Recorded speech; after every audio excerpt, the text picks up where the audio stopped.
Okay, so we're continuing where we left off, and right here I do have the PowerPoint slide with a message for myself.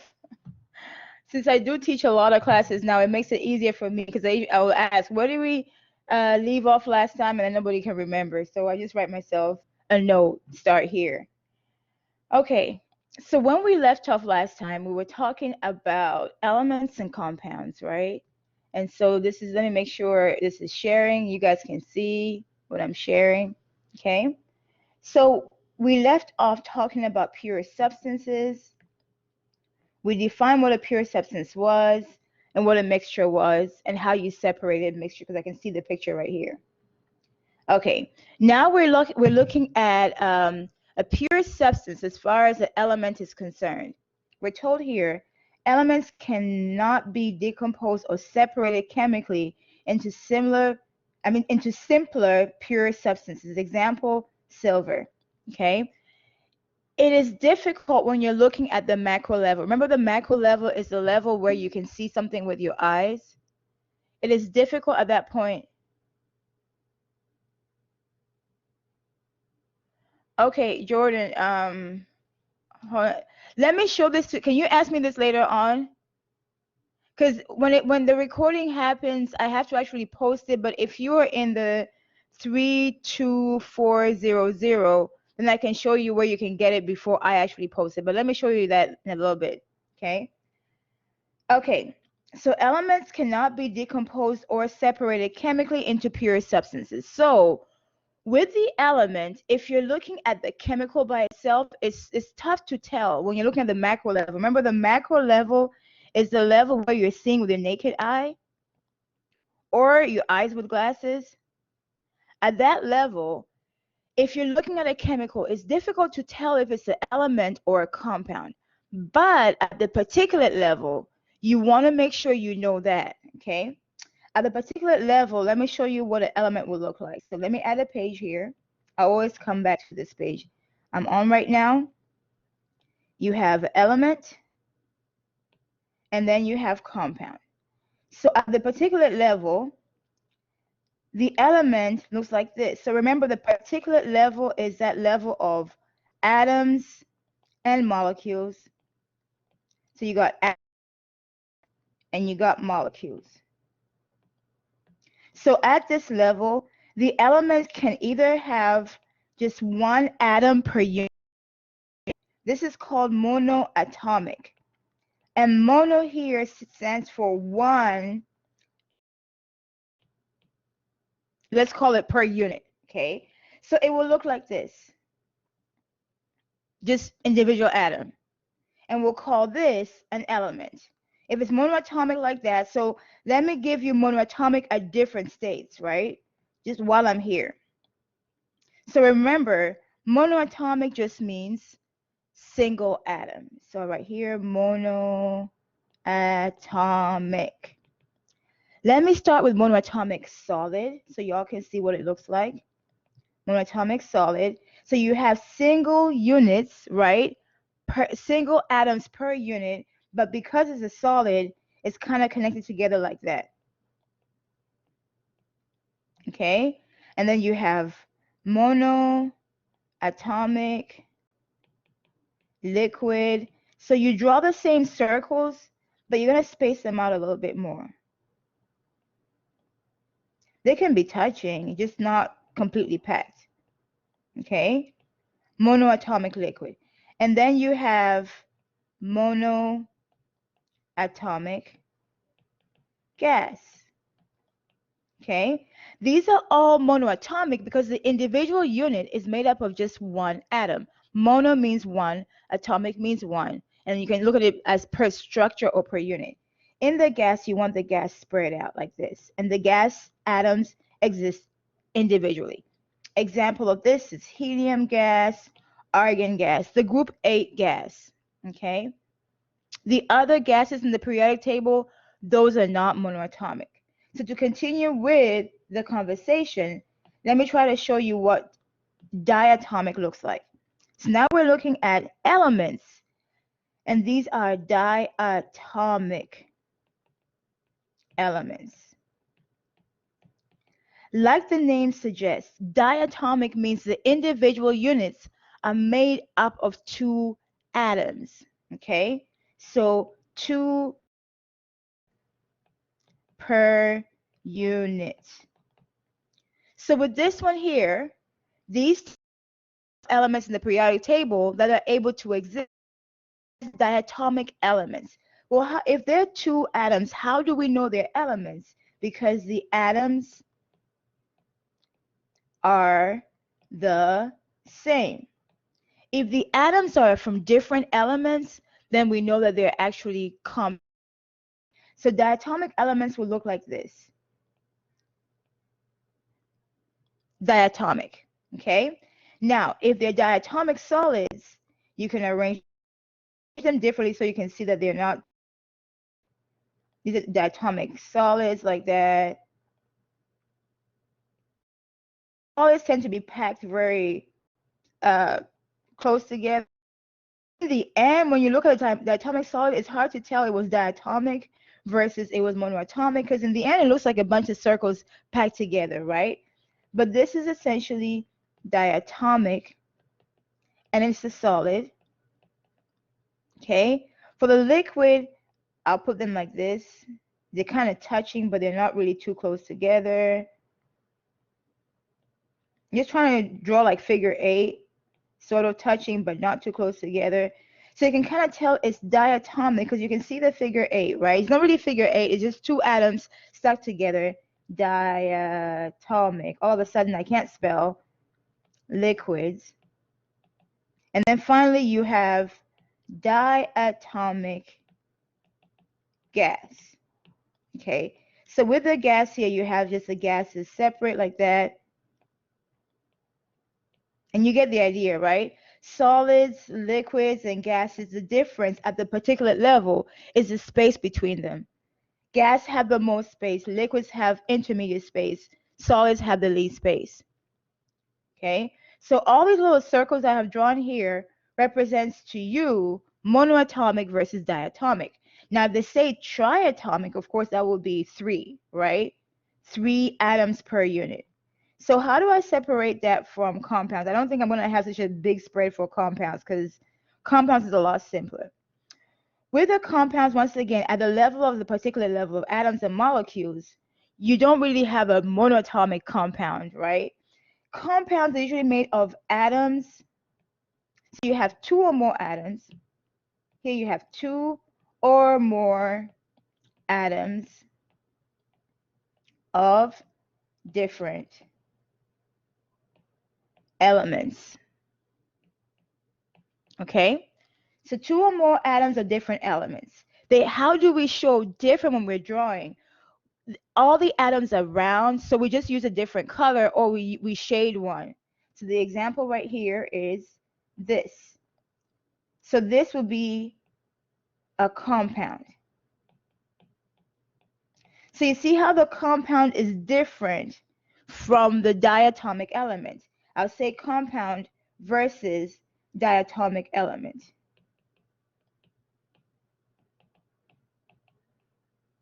Right? In the compound, one of the circles is shaded. In the diatomic element, both look the same, or they're supposed to be the same circle, right? That's how they're different. So in compounds, you usually have 2 circles, 3, 4, 5, whatever. The number is not important. The important thing is that they're different elements, so you draw them using different designs. They all have to be circled, though.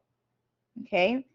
So the collective name for these structures here, when you have more than one element attached together, more than one atom attached together, is usually called molecule. So yeah, remember, compounds, you have atoms connected together with different colors. You can have this combination here, you can have that combination like that. It's just different as long as you have different colored atoms connected together. They're all compounds. I know I have a bigger spread. Now, since I did solid, liquid, and gas, let me do the same thing. So compound, solid. So let me stick with the first one. Compound solid will be like this. So different color, like this. It's not easy to draw this, but you get the idea, right? One clear, one shaded, one shaded, one clear. Just kind of mix it up, but essentially, and you can see it's a solid and it's a compound because the atoms are packed closer together. One shaded, one clear. Okay, so this is a solid. For a liquid, the liquids are more spaced out like that. They're still touching, but they're spaced out like that. Okay, and this would be liquid. Put in some space there. And then for the gas, you want to put a lot of space. Okay. Anyway, I hope this makes it clear, right? Solid, the molecules, the structure packed close together, no space. Liquid, some space. Gas, lots of space. Okay. So back to what we're looking at here. You have to have, it says here, cannot be decomposed into or separated into simpler substances. When you have monoatomic atoms, you can't break this down to anything simpler. This is as simple as it gets. Even when you have the diatomic atoms, when you break this down, all you do is have two atoms, right? It doesn't break down to like two different elements. So I would say that when it says simpler here, they mean that it doesn't break down to two different elements. So simpler here implies two different elements or more. With a compound, the compound can be decomposed by a chemical change into two or more pure substances. The pure substance they're referring to here is elements. Because the elements started off, with a compound, it started off with more than one element. When you break it down, you get the elements that were there to begin with. Okay, so with the compound, let me pick a simple compound here, silver chloride. So let's say the bottom atom is silver, the top atom is chloride. If you break this apart, you get a silver atom and you get a chloride atom. Okay, so you're getting two different elements which are being referred to here as two or more pure substances. Compounds can be broken down to make two or more pure substances. Elements cannot be broken down to make two or more pure substances because they started off with the same substance throughout, right? Either one or two. So you cannot break this down to make two or more pure substances. Okay. So now that I've explained all that, let's go ahead and move on. When you're writing either a book or you're writing your report to communicate to people, it's important to know the elemental symbol. And of course, we see this in the periodic table, right? The periodic table shows you the elemental symbol. The basic format is a capital letter. So for the most part, if you have an element whose symbol is just one letter, it's a capital letter. If the element symbol is two letters, most of the time the next letter is a small letter. Okay, so like they gave you the example here. For hydrogen, hydrogen is only represented by one symbol, so it's just H, big H, or capital H. And then helium is represented by two letters, so it's H, capital H, small e, or big H, small e, right? Versus HE. So you want to make sure you're aware of that. Okay, then you want to be able to write not only the elemental symbol or the chemical symbol, you want to be able to write the chemical formula. This is a symbolic representation of a molecule or a formula unit. When you're writing the formula, the subscript shows you the amount of atoms in that formula. How many atoms per unit are required in that formula? So they gave you an example here of sodium. Sodium, just the element, has Na. That means sodium is just monoatomic, right? Monoatomic because it requires just one atom in the symbol. There is no subscript here, right? Versus H2 for hydrogen. When you talk about hydrogen by itself, hydrogen, when you see it in nature, hydrogen is written as H2 in nature. So in nature, hydrogen gas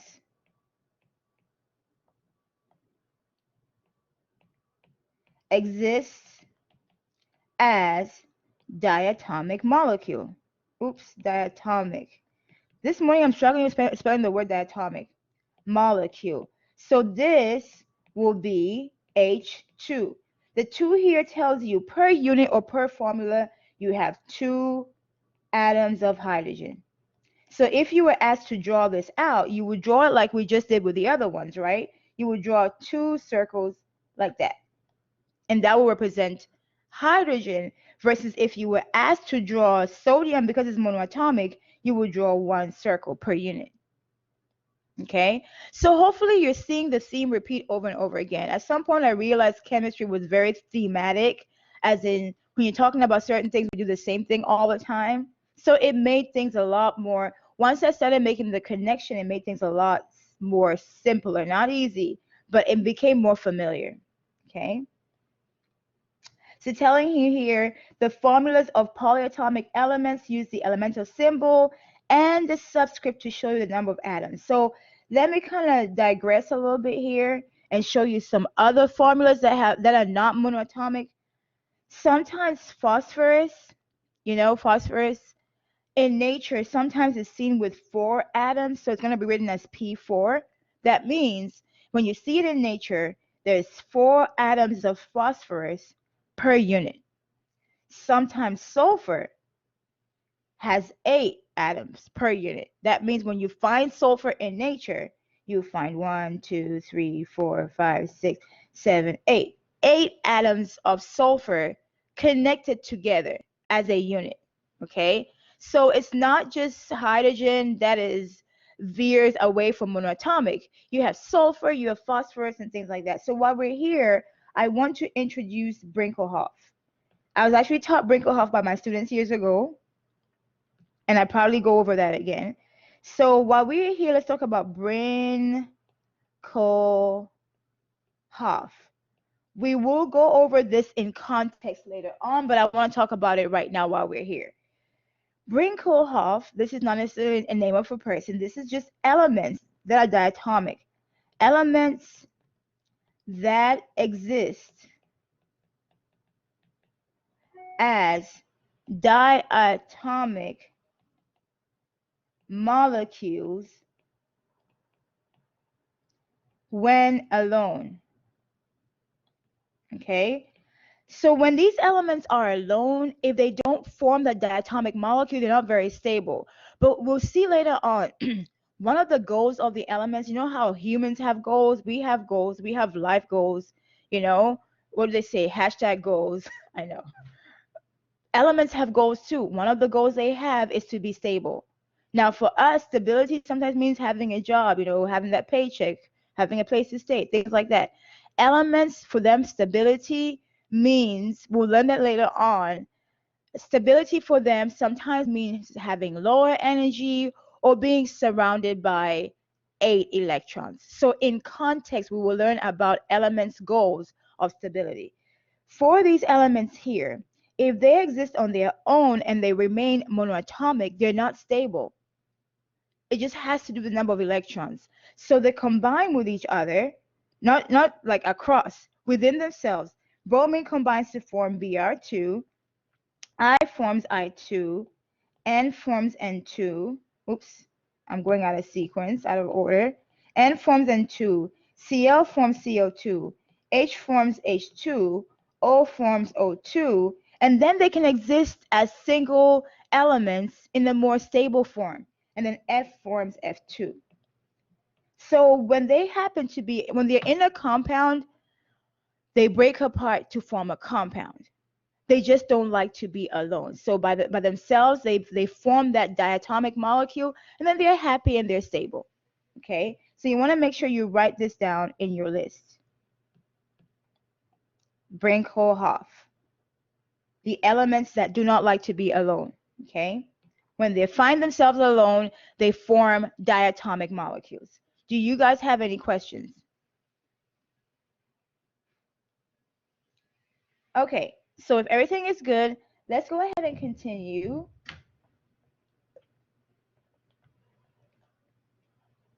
Okay, we're told the chemical formula of compounds uses both elemental symbol and subscript once again. So we're now talking about the chemical formula in the context of a compound, not just an element. So we're using both the symbol and the subscript atoms of each element in the molecule.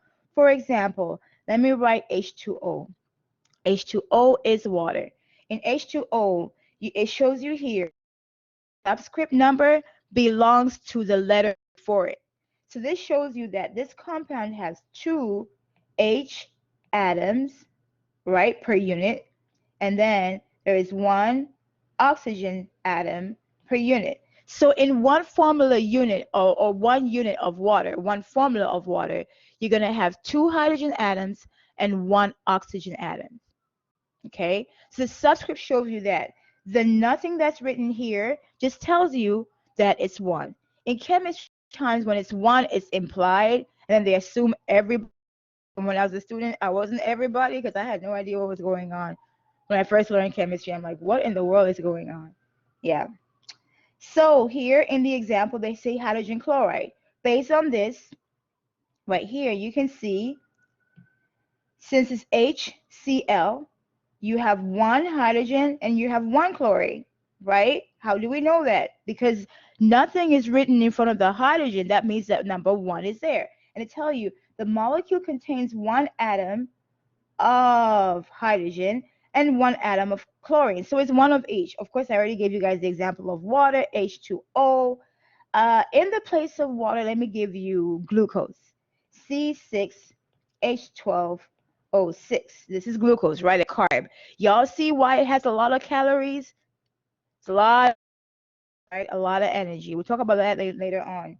But for right now, we got 6 carbons, you got 12 hydrogens, and you got 6 oxygens. There's a lot of atoms in that, right? So 6 carbons, 12 hydrogens, 6 oxygen.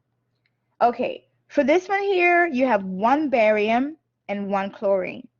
So we're going to be learning about the elements in chapter 6. So kind of like maybe April. So for right now, you want to be familiar though with the name of the elements as we're going through. So at least get the first 20 down so you're more familiar with this. So they're showing you here particulate and macroscopic views of elements and compounds. I think I mentioned this before. In chemistry, we focus on these 2 major views. We are always looking at the macroscopic. This is where usually what we see in the lab, right, with your eyes. What you can see with your eyes or with glasses.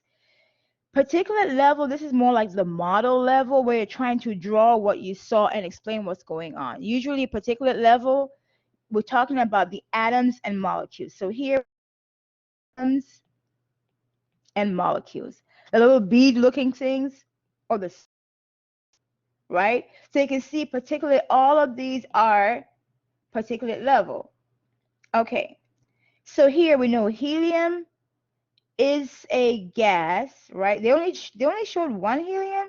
Okay, helium is a gas. If it was in the class, you would not even see helium. We use, right?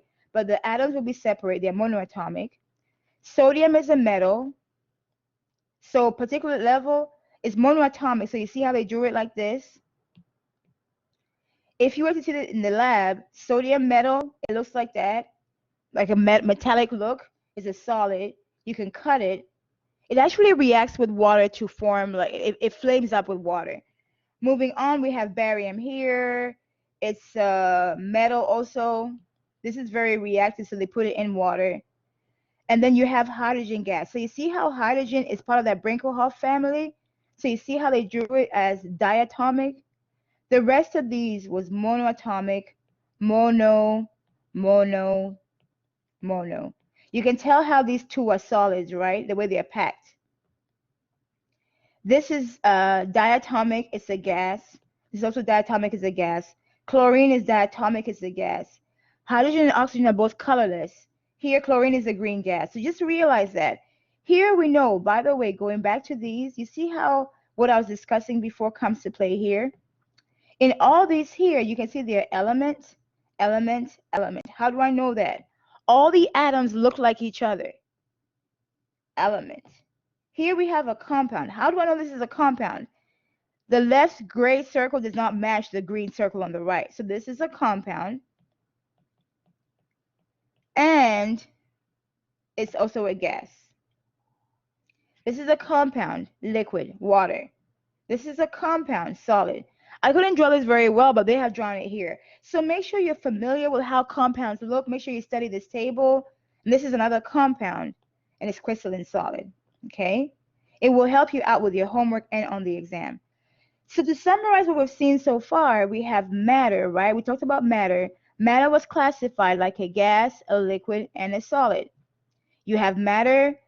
If regardless of the state, that's either pure or mixture. It can be an element or compound. It can be homogeneous, where visually it looks uniform, it looks the same, or it can be heterogeneous, okay? Now remember, we talked about what the atom was and what the molecule was. This is the particulate level, So we're talking about it in more detail here. The atom is the smallest particle of the element. It can combine with other atoms, either of the same element or of different elements. If one atom combines with another atom of the same element, we just get a molecule of the same element. If you have one atom combined with another atom of a different element, we get a compound. Okay, so atoms can combine with atoms of other elements to form compounds, or they can combine with atoms of the same element to form just a molecule. A molecule is the smallest unit particle of a pure substance. It can exist independently and retain the identity of that substance. With a molecule, please recognize, molecule just means two or more atoms combined together. Okay. Ooh, now I can't spell together. Remember, atoms are individual like that, units, single. Molecules are usually combined. Okay. The molecule can be combined as in the same. We call this the element. We call it diatomic, remember? Diatomic. And it can also be different. If they're different, we call this the compound. So molecule just means two or more. Okay? Two or more atoms combined together makes a molecule. It took me a while to get used to all the words. I'm not really a word person. I'm not really great with vocabulary and stuff like that. So it takes me a while to really grasp vocabulary. So I spend a lot of time really learning it. But once I get it, I get it. And so please spend the time. If you are like me, if you're not like me, great. You see a word, you understand its meaning, and you move on. Me, no, I have to spend time really understanding how is a molecule and the atom different. Molecule, minimum 2 atoms. It can be 3, 4, 5, 6, 7, but minimum is 2. And the atoms can be alike. If they are alike, it's still an element. They can be different, and if they are different, they're not elements anymore, they're compounds, okay?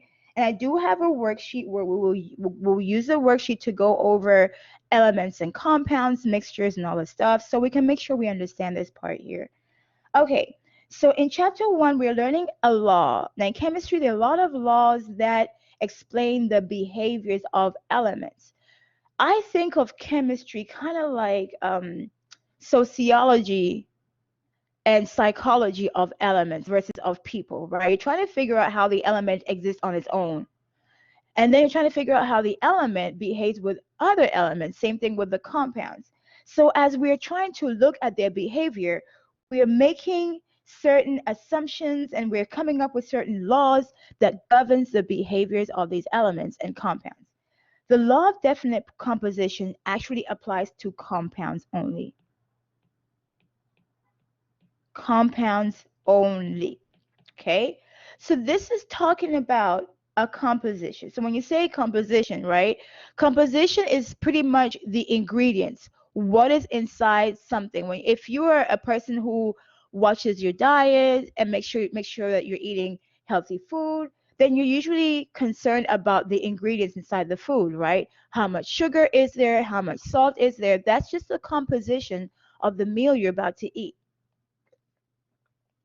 This law here is talking about the composition, what chemicals are inside a compound. And we're told that the law It's talking about definite composition. Okay, this is what I used to do to remember the laws in chemistry. I don't have a very good memory. I'm not good at recall. I remember, I'm just not good at recall. I don't memorize very well. So I use logic. So I use words and the meaning of words. Composition, what's inside the chemical. Definite tends to be like, sure, you can rely on it. It's constant. So this law here is a law of constant composition, saying that any compound is always made up of elements in the same proportion by mass. Okay? What does that mean? Let's decode this definition. Any compound, remember the law applies to the compound only, always made up of elements in the same proportion by mass. So you always have the same elements in the same proportion. Proportion is relative amounts by mass. So the criteria here is mass. So let's try to use water to explain that. For example, water. Water always has 2 hydrogens and 1 oxygen. So according to this law, water will always be made up of 2 hydrogens. Every 1 unit of oxygen always has 2 hydrogens. I like to say 2 hydrogens like a plural because it's 2 or more. 2 hydrogens and 1 oxygen. If it has 2 hydrogens and 2 oxygen, it's not water. It's peroxide, hydrogen peroxide. But if you have 2 hydrogens and 1 oxygen, you're now looking at water. But it's said by mass, right? So we're not really done. You want to figure out what the mass of 2 hydrogens is. You can use the periodic table. 2 hydrogen, each hydrogen is 1 gram. So I don't have the periodic table with me right here. I actually cleaned my desk. Now I can't find anything. So each hydrogen is 1 gram. So you can say 2 grams of hydrogen. Each oxygen is usually 16 grams. 16 grams of oxygen. Oops. Okay. So to really understand the law, you have to not only find the components, right, or the ingredients, and then figure out what the mass is. So every time you have water, if you weigh the mass of hydrogen and compare it to the mass of oxygen, it will be about 2 grams of hydrogen for every 16 grams of oxygen. Or if you simplify it, divide by 2 to get a simple relationship, divide by 2, I can change this to get a simpler relationship. 1 gram of hydrogen for every, what was it, the other number, 16? For every 8 grams of oxygen. Okay? And that's where the by mass comes in. And so that's pretty much it for that part.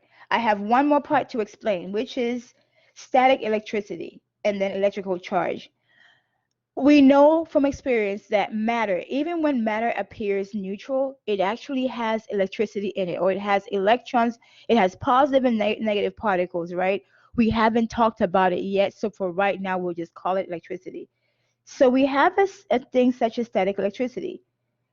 This electrostatic force is the force of attraction or repulsion between electrically charged objects, usually between oppositely charged objects. So when you have something that's positively charged, something else that's negatively charged, they will attract each other, right? So we're told that electrical charge is also a physical property of matter. Some elements can handle the electrical charge and actually allow the electrical charge to pass through. Some cannot. And we know the ones that can allow it to pass through, we call those conductors, like metals, conductors. And the ones that cannot allow it to pass through, we call that insulators. Okay? So some elements can allow electrical charge to pass through it. We call them conductor. And we say, oh, these elements or metals conduct electricity. The ones that don't, we just call them insulators. So remember, you have 2 charges, the positive charge, the negative charge. Once again, we're told here, like charges will repel each other. They will repel each other because they are like. Opposite charges each other. Okay, so unlike charges attract, like charges repel. They're showing you here how they do this experiment in the lab. Now, I don't necessarily have this experiment. Let me tell you something. on a cold winter morning where it doesn't snow in Texas, okay, it rarely snows, because the air, at least where we live in Dallas, the air is dry. If you're wearing something that's satin or silk or something, a soft material, and it rubs against the hair on your skin, just that action of rubbing generates electricity. And many times you're not even aware of it. And the electricity will travel through your fingertips. And when you go to Walmart, it happens to me a lot when I go to Walmart and I grab a cart. As soon as I touch the cart, I hear, that popping sound of electricity. So while they're doing all of this here, we do the same thing unintentionally with our clothes in the winter. You have kind of dry skin, and then the fabric rubs against the hair, generating charges. The charges travel through your fingertips. You touch something, you touch your car door, and you hear the same sparking sound, right? That's just generating electricity and then attracting the opposite charged body. So I won't really go over that much. What I want to talk about is chemical equations. In your homework chapter 2, right? The chemical equations here, be aware, in the chemical equation, you have two parts. You have the left part and the right part. You have the reactants. These are the chemical formulas of the original substances. The reactants tend to be the only ones present in the beginning of the reaction. And then you have the product. These are the ones that are made, right? So the reaction starts with only reactants to the left of the chemical equation. And then you have products to the right. These can either be elements or compounds. So let me go ahead and classify these. Carbon is an element, oxygen is an element, carbon dioxide is a compound. Okay? When you're balancing the equation, the chemical equation has to be balanced. Once you write the reactants on the left that are combining chemically or reacting to form a product, it has to be balanced. When you're balancing the equation, all you're saying is total atoms of elements on the left are equal to total atoms of elements on the right. We're just saying the number of elements match, right? And this is showing you a balanced equation. Once again, you have a compound, you have an element, you have an element. Okay, so I'm going through classifying because one of your homework questions does ask you that. Which of the reactants are compounds? And you want to go through and classify what's compound. How do I know it's compound or element? You want to recognize the symbols, right? Hydrogen by itself, this is one letter, so it represents an element. One letter represents an element. Sometimes they'll remember if it's two letters, it can represent an element, right? But one will be big, one will be small. CO, this is a compound, not an element, even though you have CO. C, big C, small o, this is an element. Big C, big O is a compound. So one of the ways you can tell the formula is a compound is because both letters are large, okay? So you want to be aware of things like that. Here you have one letter, element, element, okay? Two letters here, both letters are large, compound. Where was I? Okay, now let's look at this one too here. This is two letters, both letters are large, compound. One letter, element. Two letters, both are large, compound. When I say large, I mean uppercase, right? Big capital letters. Two letters here, both are capital, right? Compound. Right, so compound, element, compound, compound. Okay. So here we're talking about energy change in the chemical reaction. Some chemical reactions are able to actually transfer energy. So we're told here energy is the ability to do work or to transfer heat. The example we have here is a chemical reaction where for us it feels hot. It's called an exothermic reaction. Exothermic just means the chemical reaction is producing heat and heat is leaving the reaction. We're told chemical change that transfers energy to the surroundings. So energy is produced first, then lost to surrounding. So you can see in this chemical reaction here where you're burning butane, cooking some food, a barbecue, energy is being produced first. You see how energy is here? Energy is a product. Energy is product. If it's a product, that means it's being produced. It gets produced first before it gets lost. Lost means given off to the surroundings. Since the energy is exiting the reaction, that reaction is known as exothermic, like by heat, by energy. Okay? The opposite is true. The opposite will be endothermic. So before I come to this here, endothermic reaction, chemical change that removes energy from the surroundings. So this time, energy is the reactant, right? In endothermic, energy is added to reaction. So when you're cooking and you're adding heat, they say heat it up. That's endothermic because you're adding heat. You're not now while you're adding heat, you may also be producing heat. But anytime heat is added, that's endothermic. So this reaction here, photosynthesis, where plants make carbs, is actually endothermic reaction. Okay, let me talk about this energy here, and then we'll move on from here. Oh, my clock is off. It's very slow. Okay, now we have kinetic energy versus potential energy. So let me define this in the context of trying to work out. This is January, right? The month of making all these, breaking them by the time the month is over. Kinetic energy is the energy due to motion of any object. Come January 1st, everybody is signing up for the gym, except for the time in COVID where people are trying to stay away from the gym, trying to walk more, maintain 6 feet distance. They're working out, they're doing stuff. Kinetic energy has to do with motion. So when you're out there being active, being energetic, that is considered generating kinetic energy because it's an energy produced by movement. So as long as you have movement, you have kinetic energy being used. Potential energy is the energy due to the arrangement of charged particles in the system. For us, for chemistry, potential energy will be due to storage. Potential energy, I'll say, is energy that is stored, okay?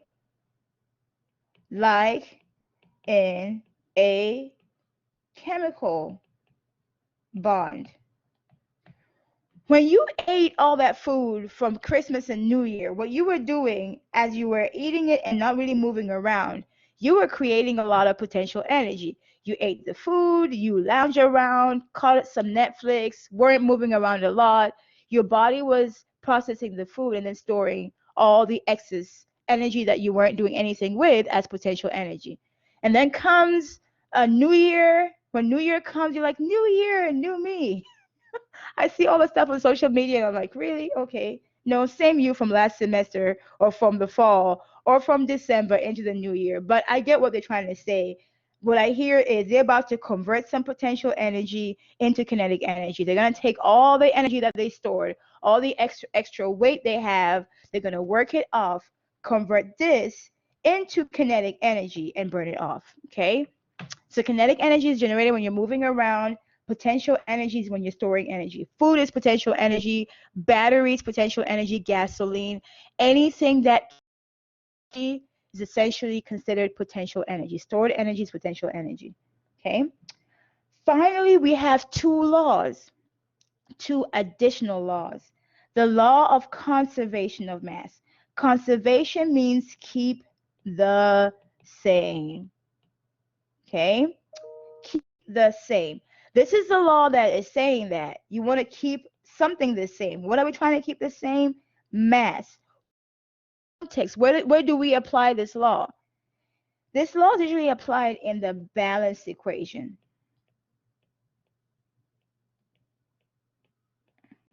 Okay?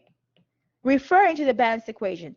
When you're trying to balance the equation or even dealing with the balanced equation, We're told here keep the same mass. The total mass of the reactants in the chemical change is equal to the total mass of the product. So mass of reactants equal mass of product. That's what they're trying to say in chemical reaction.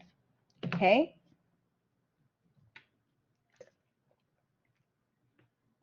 And then we're seeing another law of conservation of energy. The quantity, the amount of energy in the universe does not change. This is a little harder for chemists to understand because in chemistry, I feel like our focus is on things in front of us. Can you see this light? Can you see it sparkle? Can you see it in the beaker? And then if anything at all, we go deeper, right? If you can't see it, then they have you look into a machine where you're looking at the atomic molecular level. So when they have you observe the universe, we kind of get a little lost. All you're saying here is if you step back and look at the world, the sky and everything, energy we have today is the same amount of energy we had over 100 years ago. I'll just use a small number of years, 100 years, a century ago. Okay. So once again, it's a law that talks about keeping the same. What are we keeping the same? Energy. So energy in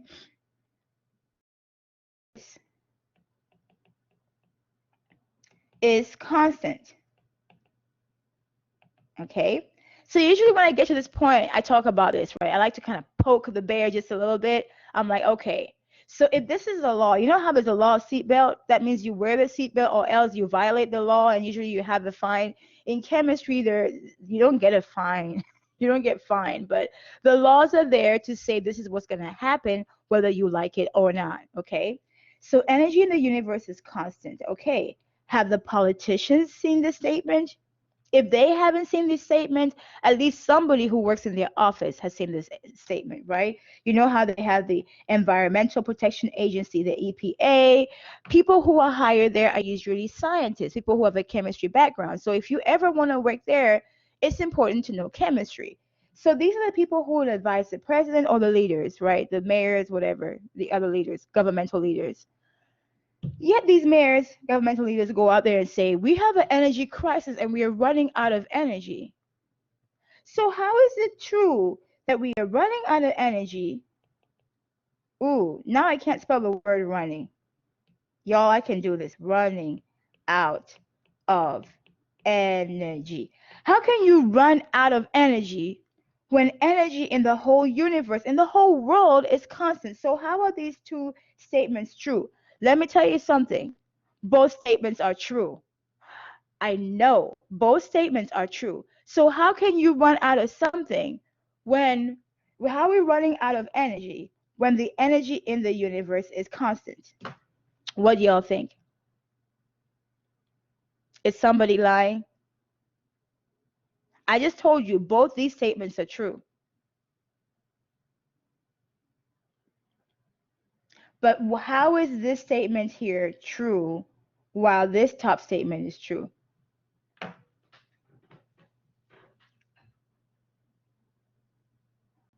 Do y'all have any thoughts? Is it because it changes into something else and then we can't use it? Bingo! Yes. You see? Very excellent. Man, even the majors class, they sit there and look at me like, I'm a foreigner. I mean, I'm a foreigner, but they look at, yeah. Exactly. All the energy is not alike, right? Back here, we just said kinetic energy are different. One of them is when you're storing, the other one is when you're using. So the energies are not alike. So, very good. The energy they're referring to that we are running out of is the one that we actually use, not the other kind. So most of the time, like gasoline energy, that's potential energy. This is the kind of energy we need. And then we need to do stuff with, right? Heat, for the most part, we don't need heat energy. I know it's like, wait a minute, we need heat. Yeah, we need heat like to warm us, to warm people, to warm buildings, to cook things, yeah. But many times, when you drive your car, you pour gasoline in your car. and then you start your car and your car gets hot, the heat that is generated by your car, that's wasting gasoline. That's your car not being very efficient, not being very fuel efficient. The cooler your car is, the more your car is making good use of the gasoline to produce drive. So many times when they say that we're running out of energy, we're running out of the useful energy that has any value to us as humans. And in that process, the energy is being lost as heat. In the context of driving a car, we don't want the body of the car getting hot because that's a waste of energy. But that's what happens. Okay? And this is the chapter. So, oops, hold on. Let me go ahead and answer Jordan's question here. So, most of the time, if you are in this section 32400, it takes a while for the video to encode. And my husband told me encode. I'm like, okay, encode. I think that means that kind of to process it. Like when this one here is done, it's going to be processed. And then let me show you where it goes. Y'all can see this, right? Here. Here are where all the previous recordings are. There. Okay. So Thank you. if I haven't posted it yet, this is where it is. But once it posts, I usually create a link, put it on your course assignment, so you don't have to look here. But if you're waiting for me and I'm taking too long, because I do have other classes and other things going on, if I'm in a meeting or something and you're like, oh, she's dragging her feet, I want to get to the PowerPoint, you can go there, right? Or else I just usually post it right here in the collaborate folder. Oh no, I didn't post it. Oh my goodness. Posted it in the. I'm so sorry. You know what I think? I think I posted in the other section because I saw two collaborate folders. It was supposed to be here. I do apologize, Jordan. Now I see what you're saying. It was the link was supposed to be here, and so You're I will fine. post it. Yeah, Thank you. I know. I was like, why do I have two in the other class? Right, I do have the other class, and I could have sworn I saw two folders in there. This is my other class. Yeah, so I somehow I have these two here. So I will make sure that it is in the other one too. But just in case I'm dragging my feet like I apparently did with this first one here, I will copy it. But yeah, so for you guys, the easiest, quickest way to get it will be to go to the course assignment, whatever chapter, like chapter 2 will be posted right under here. The link will be right here. I can't post it now because I have to wait for this one here to record.